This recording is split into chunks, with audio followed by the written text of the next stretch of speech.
فما کان لہ من فئۃ ینصرونہ من دون اللہ. کس کی ضرورت تھی؟ کون تھا اللہ کے اس فیصلے کے مقابلے میں کھڑا ہو کر یہ کہتا کہ میں بچا لیتا ہوں؟ اللہ فرماتے ہیں کسی کی ضرورت نہیں تھی. کوئی آنکھ اٹھا کے بھی دیکھ سکتا, کوئی انگلی بھی اٹھا کے کر سکتا. اللہ نے ایکشن لیا اور ذلت و رسوائی کا نمونہ بنا کے رکھ دیا. وما کان من المنتصرین. میرے پیارے بھائیوں, یہ قرآن مجید ہمارے سامنے نمونے رکھتا ہے. یہ صرف کہانیاں نہیں ہیں, یہ میرے لیے, آپ کے لیے وہ نمونے ہیں کہ جن کو دیکھ کر ہم نے اپنی زندگی سنوارنی ہے, اپنی اولادوں کی, برادریوں کی, قوموں کی, اپنے گاؤں میں اصلاح کا ذریعہ بننا ہے ہمیں. یہ قرآن اس لیے ہمیں یہ سارا کچھ سکھاتا ہے, اس لیے اللہ تبارک و تعالیٰ ہمیں یہ بتاتے ہیں. ایک وقت آتا ہے کہ جب قوموں کے سامنے ذلت و رسوائی کے نمونے بنتے ہیں, آزمائشیں آتی ہیں, اور پھر جو بزدل لوگ ہوتے ہیں وہ وہی لوگ ہوتے ہیں جو وسائل والے لوگ ہوتے ہیں. انہیں اپنے وسائل کے سنبھالنے کی فکر ہوتی ہے. وہی لوگ ہوتے ہیں جنہوں نے حرام کمایا ہوتا ہے, اور وہ حرام کی کمائی رہتی نہیں ان کے پاس, سرک رہی ہوتی ہے. وہ اس کو دونوں ہاتھوں اور دونوں پاؤں سے سنبھالنے کی کوشش کرتے ہیں, وہ سنبھل نہیں پا رہی ہوتی. اور جو انہی لوگوں میں سے, انہی برادریوں میں سے اچھے لوگ, نیک لوگ, انہیں فکر بھی نہیں ہوتی, وہ پھر حق کی بات کرتے ہیں, سچ کے ساتھ کھڑے ہوتے ہیں. تھوڑے ہوتے ہیں لیکن حق اور سچ کی آواز بلند کرنے کے لیے ان کی طاقت بڑی طاقت بن جاتی ہے, قوت بن جاتی ہے. شریر بہت زیادہ بظاہر نظر آتے ہیں. اب قارون کے ساتھ تھوڑے لوگ نہیں تھے, وہ اچھی خاصے لوگ تھے جو پیسے کی وجہ سے جمع ہو گئے, لیکن وہ سارے کے سارا مجمع جو اس کے ساتھ باہر نکلا تھا زیب و زینت کے ساتھ, کوئی اسے بچا نہ سکا, ذرہ برابر بھی اس کی کوئی مدد نہ کر سکا, بلکہ وہاں تو چیخ و پکار کے ساتھ وہ لوگ پیچھے ہٹ گئے.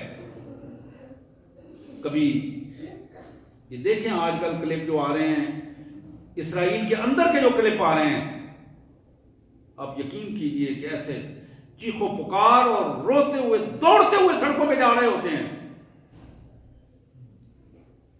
اس لیے کہ ان کے ہاں, بلکہ ان کے ایک بڑے ذمہ دار شخص کا بیان تھا کہ میں تو سمجھتا ہوں کہ موسیٰ اور ہارون کا رب ہم سے ناراض ہو گیا ہے.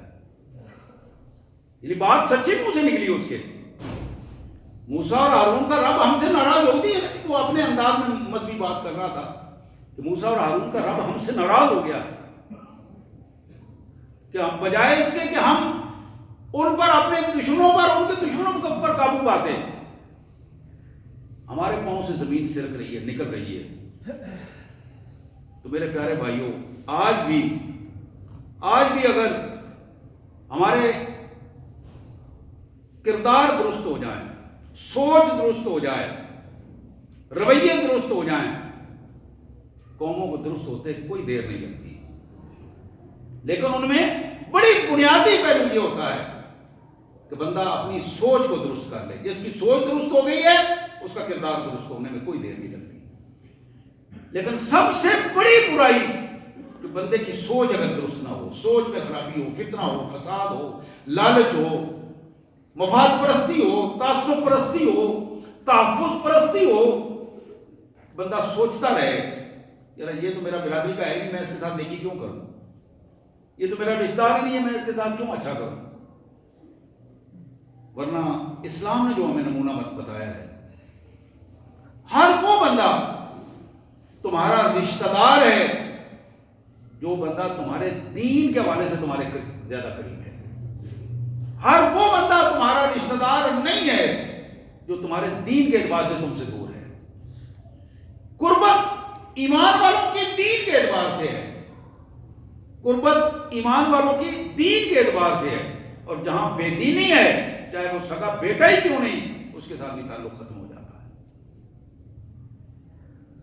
آپ جانتے ہیں کہ رسول اللہ صلی اللہ علیہ وسلم کا اور ابو لہب کا گھر ساتھ ساتھ تھا, ایک دیوار ہی تھا. سگا چچا تھا, یہ وہی چچا تھا جس نے آپ کی پیدائش پر لونڈی کو آزاد کیا تھا. اس نے آ کے خبر دی کہ تیرے بھائی عبداللہ کے گھر اللہ نے بیٹا دیا ہے. یہ خوشخبری اس نے سنائی, بڑا خوش ہوا. ظاہر فطری بات تھی, رشتہ داری تھی, خون تھا, یعنی محبت تھی, محبت تھی. حضور صلی اللہ علیہ وآلہ وسلم سے اس کو بڑی محبت تھی. اپنے فوت شدہ بھائی عبداللہ کے بیٹے تھے, لیکن جب وقت آیا پھر سب سے بڑا دشمن وہ بنا. دیوار ساتھ ہونے کے باوجود, قریبی رشتہ داری ہونے کے باوجود, اللہ تبارک و تعالیٰ نے فرمایا تبت یدا ابی لہب. ابو لہب نے تو ایک ہاتھ اٹھا کے کہا نا, اللہ نے فرمایا تمہارے دونوں ہاتھ ٹوٹ جائیں, ہم تمہیں ذلت اور رسوائی کا نمونہ بنا دیں گے. بنا دیا اللہ نے. اس کی بیوی جو ہر وقت یہ دین کے حوالے سے سوچتی رہتی تھی, راستے میں کانٹے بچھایا کرتی تھی اور وہ لے کے آتی تھی, وہی کانٹوں والی رسی اس کے گلے میں پڑی, اور وہ مفسرین لکھتے ہیں کہ اسی سے ہی وہ تباہ و برباد ہو گئی. اللہ کو کسی کی رشتہ داریوں کی کوئی پرواہ نہیں ہے, کسی کی رشتہ داریوں کی کوئی پرواہ نہیں. جناب نوح علیہ السلام کا بیٹا دیکھا غرق ہو رہا ہے, عرض کیا یا اللہ تم, آپ کا تو وعدہ تھا کہ میں تمہارے رشتہ داروں کو, تمہاری اولاد کو, تمہارے اہل کو ضائع نہیں کروں گا. یا اللہ ان ابنی من اہلی, میرا بیٹا میرے اہل سے, یا اللہ میرے سامنے مر رہا ہے, ڈبکیاں کھا رہا ہے. اللہ نے فرمایا یا نوح انہ لیس من اہلک, یہ تمہارا بیٹا نہیں ہے. نوح کا بیٹا تھا, نسل تھی, انہ لیس من اہلک انہ عمل غیر صالح, اس لیے کہ اس کے عمل اچھے نہیں ہیں. میرے بھائیوں, وہ میرا بیٹا نہیں ہے جو میرے دین پر نہیں ہے, جو میرے اللہ کو نہیں مانتا, میرے رسول کو نہیں مانتا, جو میرے دین کو نہیں مانتا, جو بے دین ہے اور میرے راستے سے الگ اپنا راستہ اپناتا ہے, وہ میرا بیٹا نہیں ہے, وہ میرا بھائی نہیں ہے. وہ بیوی نہیں ہے جو بیوی دین اسلام کے اعتبار سے میرے ساتھ کام نہیں کرتی, میرے ساتھ چلتی نہیں ہے, میرے ساتھ دین کے اعتبار سے میرے ساتھ نہیں ہے. یہ ایک معیار ہے, یہ ایک معیار ہے, اور اس معیار کو ہمیں اپنے اندر لے کے آنا ہے. اپنے گھروں میں دین پیدا کریں, تب جا کے ہمارے گھروں میں سکون ہوگا. بے سکونے کی کیفیت, آج تو جہنم اور عذاب کی کیفیت ہے ہمارے گھروں میں, نسلیں برباد ہو رہی ہیں, اس کی وجہ بے دینی ہے. اس بے دینی کی کیفیت کو ختم کریں اور اپنے آپ کو دین پر لائیں, اور اپنی نسلوں کو یہ بتائیں, اپنے بچوں کو, کہ بھائی یہ دین ہے جو تیرے اور میرے رشتے کو برقرار رکھے گا. بیوی کو یہ بتائیں کہ جہاں اللہ اور اللہ کے رسول کی مخالفت کرو گی وہاں تمہارا میرا رشتہ نہیں ہے, میری ترجیح پھر اللہ کے بعد ساتھ ہوگی.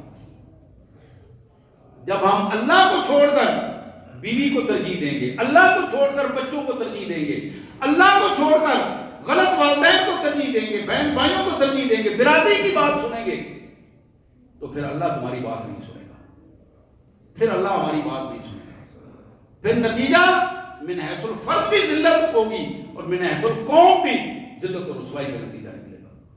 اللہ سے دعا ہے اللہ تبارک و تعالی ہمیں توفیق عطا فرمائے کہ ہم اس کے فرما بردار بندوں میں ہوں. اللہ ہمیں توفیق عطا فرمائے کہ ہم اپنے آپ کو اللہ تبارک و تعالیٰ کے دین کے مطابق لے کے آئیں اور اپنی فیملیوں کو, اپنے گھروں کو دین کے مطابق بنائیں, اور اللہ تعالیٰ ہماری غلطیوں سے درگزر فرمائے. وآخر الدعوانا الحمدللہ رب العالمین.